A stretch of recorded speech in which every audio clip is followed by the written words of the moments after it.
간섭 안 하는 게 없으니 무슨 사육당하는 기분까지 들더라고요. 하지만 기분이 나쁘지는 않았어요. 모두 저와 아이를 위해서 이러는 거라고 생각했고 다 필요한 거라고 여겼죠. 남들과 다른 남편의 집착스러움도 모두 사랑하기 때문이라고 생각했어요. 온전히 그 사람을 믿고 있었죠. 특별한 남편의 관심 속에 드디어 아이가 태어났어요. 아이는 그 사람을 쏙 빼닮은 아들이었고 닮은 꼴인 두 사람을 지켜보는데 가슴이 너무 벅차오르더군요. 자연분만을 하느라 고생했던 것들은 하나도 생각나지 않을 정도로 너무 행복하기만 했어요. 그리고 완전체가 된 우리 세 식구, 앞으로 더 행복할 일만 남았다는 걸 믿어 의심치 않았죠. 나는 우리 부모님과는 다르게 내 아이에게 웃음 가득한 일만 주겠다고 그렇게 다짐도 했어요. 물론 자신감도 있었고요. 그런데 사는 게 어디 마음대로 되는가요? 내 아이에게는 무슨 일이 있어도 행복한 가정을 선물해 주겠노라 그렇게 다짐을 했건만 저에게 생각지도 않은 시련이 닥치고 말았어요. 이번 달 생활비도 없어? 미안하다. 지금 회사가 어려워서 잔금 처리를 안 해주고 있어. 기사들끼리 담합해서 받아내려고 하고 있으니까 조금만 버텨줘. 응? 남편과 처음 결혼을 하면서 구한 집은 반전세 빌라였어요. 남편도 저도 모아둔 돈이 많지 않아서 그렇게 시작했는데 그때는 아이도 없었고 저도 일을 하고 있었기에 여유가 있었죠. 그런데 제가 임신을 하면서 외벌이로 생활을 했고 그나마 남편이 월급을 고정적으로 받아왔기 때문에 계획적으로 살 수 있었어요. 그런데 아이가 두 돌이 다 되어 갈 때쯤 자꾸 월급을 반토막만 가져오는 거였어요. 사장이 대금을 치르지 않는다는 이유였죠. 저에게 생활비를 건넬 때마다 남편은 미안해했어요. 한 달 열심히 일해서 가져오는 돈이 얼마 되지 않으니 자신도 면목이 없는 거겠죠. 고개 숙인 그 모습이 보기 싫어서 빠듯한 생활이었지만 불평 한 번 안 했어요. 계절이 바뀌어도 옷 한 벌 사 입지 못하고 구멍난 나시를 입고 있어도 새로 살 생각도 못한 채 나름대로 아끼며 버티고 버텼는데 생활비를 아예 안 가져오는 날도 있더라고요. 그때는 저도 아무렇지 않은 척 할 수만은 없었죠. 운전 일을 처음 할 때 차를 샀어. 그때도 돈이 모자라서 대부분 할부로 했는데 이번 달은 할부 갚고 나면 남는 게 없어서. 화물 운송차는 엄청 비싸다는 것만 알지 정확히 얼마 하는지는 몰랐어요. 얼핏 듣기로는 1억이 넘어간다고 하더라고요. 결혼하고 한 번도 본 적 없는 그 차의 할부금으로 생활해야 할 돈 전부가 들어갔다고 하니 허탈했습니다. 그렇다고 차를 처분하면 아예 일을 할 수가 없으니 그것도 안 될 일이었죠. 별 수 없이 돈을 빌려 생활을 하면서 계속 불안했어요. 혹시나 이러다가 길바닥에 나앉는 건 아닌지. 상황이 이 지경이 되니 제가 일을 하러 나가야겠더라고요. 지훈이 어린이집에 맡기고 내가 일하러 나갈게. 정규직은 못하더라도 알바라도 해야 할 것 같아. 안 돼. 어린이집에 사건 사고가 얼마나 많은데 아직 돌도 안 된 애를 남의 손에 어떻게 맡겨? 그럼 우리 어떻게 살아? 손가락만 빨고 살아? 현실이 어떤지 뻔히 알면서 자기 고집만 부리고 있으니 답답했어요. 이런 상황을 만들기 싫으면 생활비를 내놓던지. 그것도 아니면서 자기 입맛대로 살려고 하니 제 속이 얼마나 타겠어요. 내가 당분간 직장생활 해볼게. 그러니까 애 맡길 생각은 추호도 하지마. 알았지? 남편은 새로 직장을 구할 테니 일할 생각 말고 아들만 잘 보라고 했어요. 집에 있으면 정말 숨 쉬는 것도 다 돈인데 무슨 배짱으로 그러는 건지 대책이 없더라고요. 저도 어린 아이를 어린이집에 맡기는 게 마음에 쓰였지만 그래도 현실적으로 살아야 하는 거잖아요. 남편만 믿고 있을 순 없으니 제가 일을 하겠다고 하는 건데 자꾸 고집 부리는 남편이 밉기도 했어요. 얼마 뒤 직장을 구한 남편은 한동안 월급을 제대로 가져다 줬어요. 그걸로 밀린 월세도 내고 빚도 갚으면서 사람처럼 살 수 있었죠. 정말 더도 말고 덜도 말고 150만 원. 딱 이 정도라도 갖다 주길 바랬어요. 넉넉하진 않아도 아껴 쓰며 적금도 넣을 수 있어서 괜찮았거든요. 그렇게 한동안 걱정 없이 생활을 하다가 또 삐걱거리는 일이 생겼어요. 나 잘렸어. 왜요? 왜 잘려요? 이번에는 직장에서 잘렸다는 남편. 아는 형님이 운영하는 공장이라 지방에 있어서 주말 부부하면서도 일을 다녔는데 채 6개월이 되기도 전에 잘렸다는 거였어요. 당신 아는 형님이라 하지 않았어요? 그 멀리까지 일하러 간 사람을 자르긴 왜 잘라요? 형님 공장 이번에 폐업 신청했어. 그래서 여보 진짜 기가 차서 말도 제대로 나오지 않았어요. 다니던 회사도 사정이 안 좋아서 대금이 밀리고 이직한 공장은 문을 닫고 폐업 신고를 했다고 하니 왜 우리 집에만 이런 일이 연달아서 생기는지 도통 이해가 안 되더군요. 일부러 하지 않는 이상 어떻게 이럴 수가 있냐고 속이 상해서 펑펑 울었어요. 제가 눈물을 흘리니 어린 아들도 제 곁에서 같이 울음이 터졌죠. 여보, 울지 마. 지훈이도 같이 울잖아. 내가 다시 취업해 볼게. 그러니까 걱정하지 말고, 응? 내가 뭐 거창한 걸 바라는 것도 아니고 그냥 생활비 할 돈만 벌어오면 되는데 왜 하는 일마다 잘 안 되냐고. 나 너무 속상해서. 우리도 전세로 이사가고 집도 사야 할 거 아니야. 맨날 월세 내면서 언제까지 이러고 살아. 아이. 맘대로 되지 않아서 어린애처럼 울고 또 울었어요. 지방으로 다니는 남편 덕분에 혼자서 아이 키우느라 마음이 많이 지쳐 있는데 생활비 압박까지 있으니 낙이 없더라고요. 결혼해서 남들처럼 평범하게 살고 싶었는데 내 인생은 그것도 안 된다며 한참을 울었어요. 그렇게 울고 났더니 속이 시원하더라고요. 한참을 울고 난 뒤 겨우 진정하고 앉아 있는데 남편이 머뭇거리며 말을 꺼냈어요. 저녁을 먹으면서 반주로 딴 소주를 한 병 다 마셔서 혀가 꼬부러지는 말투로요. 우리 지훈이 입양 보낼까? 남편의 입에서 나온 말을 듣고 너무 놀랐어요. 내 남편 입에서 나온 말이 맞나? 내가 잘못 들은 게 아닌가? 제 귀가 의심이 되더라고요. 뭐? 당신 지금 뭐라 했어? 그게 말이야? 당신 미쳤어? 결혼하고 한 번도 부부싸움을 하지 않았어요. 하지만 그날은 너무 화가 나서 그 사람에게 소리를 고래고래 질렀어요. 아빠라는 사람이 그게 할 말이냐고, 어떻게 내 자식을 딴 사람 줄 생각을 하냐고 미쳤냐면서 매섭게 따져 물었죠. 그 사람은 말없이 제가 하는 소리를 다 듣더니 한참 만에 다시 말을 하더군요. 내가 잘 아는 누나가 있는데 그 누나 진짜 부자거든. 할아버지 때부터 일군 재산이라 지금은 몇십억 있다고 하더라고. 근데 그 누나가 아이가 안 생겨. 애를 못 낳는 몸이래. 그래서 입양 생각을 하고 있다는데 그때 우리 지훈이 생각이 나더라. 부모 잘못 만나서 잘난 우리 아들 앞날이 어떻게 될지 훤히 보이는데 그 누나 집에 입양 가면 부모는 잊어도 부자로 살지 않을까 싶더라고. 남편의 말을 듣고는 화를 더 내지도 못했어요. 그 말이 사실이니까요. 아무리 열심히 살아도 우리는 몇십억 부자 누나 같은 부모는 되어주지 못할 거니까요. 당장 생활비도 없어서 이렇게 버둥거리는데 순간 제 처지를 생각하니 눈물이 또 흐르기 시작했어요. 울고불고 하는 동안 제 곁에서 잠이 든 아들을 바라보면서 아이가 혹시나 깰까봐 소리도 내지 못하고 계속 울었죠. 결국 그 밤엔 더 이상 대화를 나눌 수가 없었어요. 지금 현실이 비참하고 아이에게 기회가 될지도 모르는 말도 안 되는 얘기를 들어버려서 머리가 복잡해졌거든요. 저는 남편에게 등을 돌려 잠든 아이 곁에 누워 자버렸어요. 아들을 생각해서 그런 말을 했다지만 그래도 남편이 너무 원망스러웠어요. 그냥 그렇게 얘기를 하고 한동안 남편은 집에 들어오지 않았어요.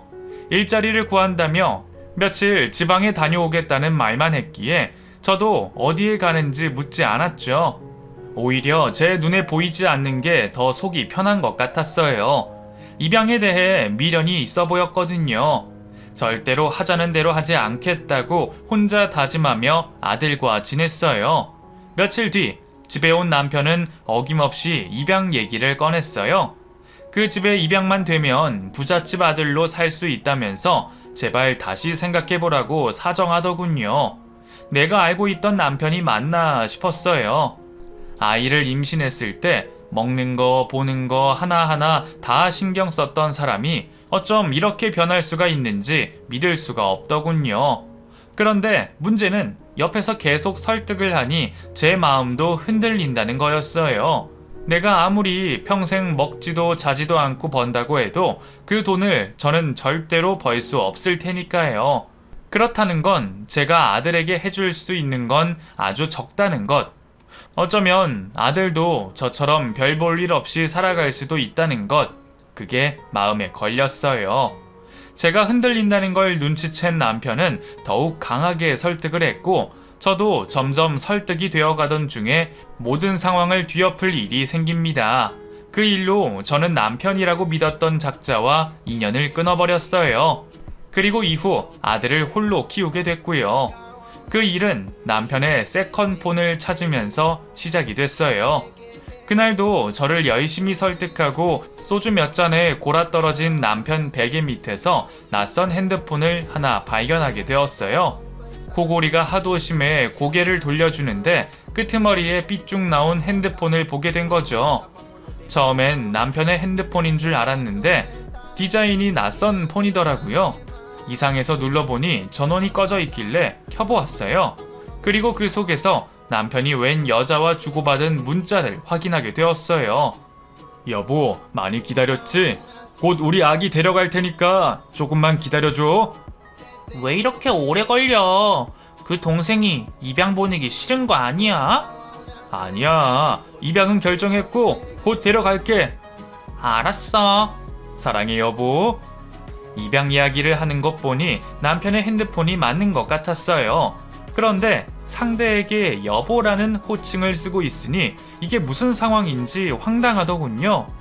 저는 핸드폰 문자 내역을 처음으로 다 찾아봤어요. 그리고 이 남자가 숨기고 있었던 비밀을 알아채 버렸죠. 저에게 돈 많은 누나라고 했던 그 여자가 사실은 자신의 부인이었어요. 그리고 제 아이를 그 부인의 아이로 입양 보낼 생각이었던 거고요. 입양을 보내고 난 뒤에는 아주 뻔했죠. 저는 버림받는 거였어요.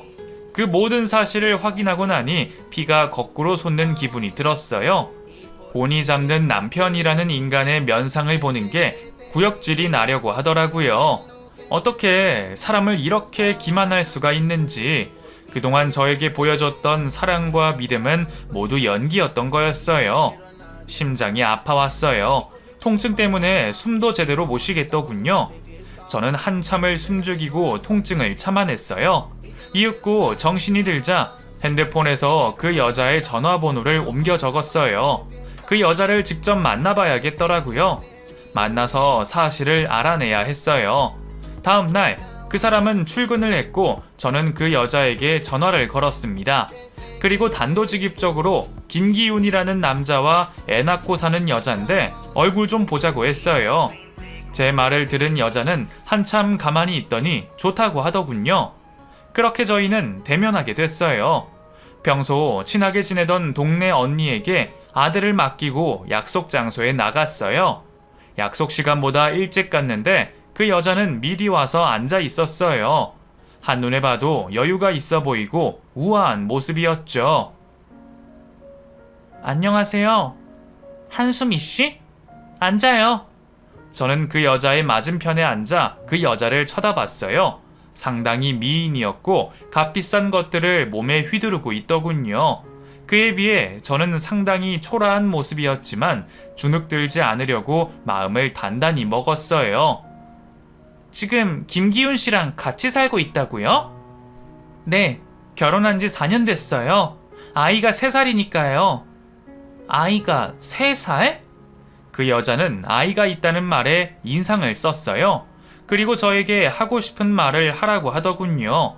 저는 그 사람이 저에게 얼마 전부터 입양 얘기를 했다는 것과 어젯밤 숨겨둔 핸드폰을 찾은 것, 그리고 당신과의 문자 내용을 모두 확인한 것을 알려줬어요. 얘기를 다 하고 나서는 결혼식 사진과 아이 사진, 첫 돌을 맞이해 가족 사진을 찍은 것들을 보여줬죠. 보다시피 기훈 씨는 제 남편이에요. 그리고 제 아이의 아빠기도 하고요. 그런데 갑자기 나타난 당신한테 내 남편이 여보라고 부르니 정말 많이 황당하네요. 당신 누구예요? 아이까지 있는 사진을 보여주면서 당당하게 말하고 싶었지만 제 목소리는 조금씩 떨리고 있었어요. 왜냐면 그 당시 저는 위장 이혼을 하고 있었거든요. 돈이 부족해서 계속 빚을 지고 있었고 남편이 저에게 채무를 넘기기 싫다며 당분간 이혼하자고 해서 그렇게 했어요. 우리 사이에 아들이 있으니 문제가 없을 거라고 생각했는데 그 결정이 저를 불리하게 만들 줄은 상상도 못했던 일이었어요. 그때가 30도 안 된 나이였어요. 경험이라고는 한의원에서 열심히 일하며 받은 월급을 아껴 쓰는 것밖에 없던 저에게 대신 대변해줄 부모도 형제도 없어 남편 하나만 믿고 살았는데 그 남편에게 뒤통수를 맞았으니 어떻게 해야 할지 모든 상황이 두렵기만 했죠. 눈물이 나려는 걸 겨우 참고 있자니 그 여자가 말을 꺼냈어요. 이 인간 그동안 조용히 살고 있는 줄 알았더니 대형 사고를 쳤네. 그쪽은 제대로 속은 것 같고. 기막히다는 듯 말을 꺼낸 여자는 제가 상상도 못했던 말을 해줬어요. 예상대로 두 사람은 부부 사이가 맞았고 자신이 연상이라고 하더군요. 5년 전에 이 인간이 도박을 했어. 그래서 나 몰래 빚을 몇 억이나 졌더라고. 나는 당연히 그 빚을 청산해주기 싫었고 그래서 우리도 위장 이혼을 했어. 개인 파산해서 알아서 갚으라고. 파산 정리할 때까지 집에 들어오지 말라고 했더니 나가서 살림을 차렸네. 이 인간을 어떻게 하지? 그럼 나랑 결혼할 당시엔 이혼한 상태였네요? 맞죠? 그랬지. 그런데 위장 이혼이라고. 이혼 후에도 집안 행사에는 꼬박꼬박 얼굴 내밀고 그랬어. 그럴 때마다 다시 받아달라고 얼마나 매달리던지. 내가 애를 못 낳아. 그래서 그 인간이 얼마 전에 입양 얘기를 하더라고. 나도 이제는 나이가 있어서 시험관도 어렵고 아는 후배가 아이를 못 키울 상황이라 우리가 입양하면 된다고 하더니 지 자식이었네? 사실을 알고 싶어서 만나자고 했어요. 그런데 다 듣고 나니 너무 비참해지더군요. 처음부터 끝까지 그 사람은 저를 이용했고 더욱 용서할 수 없는 건 내 아들조차 이용하려 했던 거였어요. 사람이 이렇게나 악독하게 굴 수 있다니 정말 믿을 수가 없더군요. 눈앞에 있다면 정말 찢어 죽이고 싶을 정도로 화가 났어요. 여보, 화가 나서 감정을 주체 못하고 있는데 등 뒤에서 익숙한 목소리가 들렸어요. 그 사람이었죠. 그 여자가 부른 것 같았어요. 저는 그 인간이 가까이 오자마자 벌떡 일어나 사정없이 얼굴을 후려 갈겼어요. 짝짝짝. 뭐야? 난데없이 따귀를 맞으니 그 인간도 놀라서 버럭하더군요. 그리고 이내 제 얼굴을 보고는 당황하는 모습이 역력했어요. 아니, 지훈이 엄마가 왜 여기... 아니, 그게 아니고... 너 이 여자랑 살림 차리고 애까지 낳았다면서? 아니야. 그게 아니고... 아니긴 뭐가 아니야. 네가 인간이니? 어떻게 나한테 이런 짓을 할 수가 있어? 미친놈. 저는 부들부들 떨면서 그 인간에게 달려들었어요. 힘으로 못 이기는 건 알지만 가만히 둘 수가 없더라고요. 그 순간 그 여자가 벌떡 일어나더니 그 인간의 얼굴을 사정없이 때렸어요. 짝짝. 여보. 누가 네 여보야? 우리 이혼한 사이인 거 몰라? 한 번은 봐주려고 했는데 도저히 너랑 상종 못하겠다. 다시는 연락하지 마. 알겠어? 안 돼, 여보. 제발 내 말 좀 들어봐. 응? 여보. 그 인간은 저를 내버려둔 채 그 여자를 쫓아나갔어요. 나가면서도 제가 마음에 걸리는지 쳐다봤지만 끝내 그 여자를 따라가 버리더군요. 저는 그 자리에 주저앉아 통곡을 했어요. 비참했습니다. 버림받은 것과 다름없었으니까요. 저는 집으로 돌아와 그 사람 물건을 모조리 다 갖다 버렸어요. 내 인생에서 말끔히 지워버리겠다는 마음으로 그렇게 정리를 해버렸어요. 어차피 이혼까지 한 상황 남남이 맞았죠. 그래서 하나도 남김없이 말끔히 다 버렸어요. 그날 저녁에 그 인간이 집에 왔더군요. 밖에서 문 열어달라며 사정사정을 하는데도 절대로 열어주지 않았어요. 오히려 경찰에 낯선 사람이 주거 침입을 하려고 한다고 신고해버렸죠. 그렇게 경찰 손에 끌려가고선 며칠 뒤에 또 찾아왔어요. 저는 절대로 문을 열어주지 않았고 며칠 뒤 이사를 가버렸습니다. 그렇게 그 인간과 헤어졌어요. 그리고 아들은 제가 홀로 키우고 있고요. 물론 우여곡절이 많았습니다. 하지만 지금도 그때로 돌아간다면 똑같은 선택을 했을 거예요. 저는 절대로 아들을 포기하지 않았을 것이고 홀로 키워내는 상황을 기꺼이 선택했을 겁니다. 내 자식이니까요. 저는 엄마니까요. 제 이야기는 여기까지예요. 긴 이야기 들어주셔서 감사합니다. 오늘은 홀가분한 마음으로 잠들 수 있을 것 같아요. 응원 메시지 부탁드려요.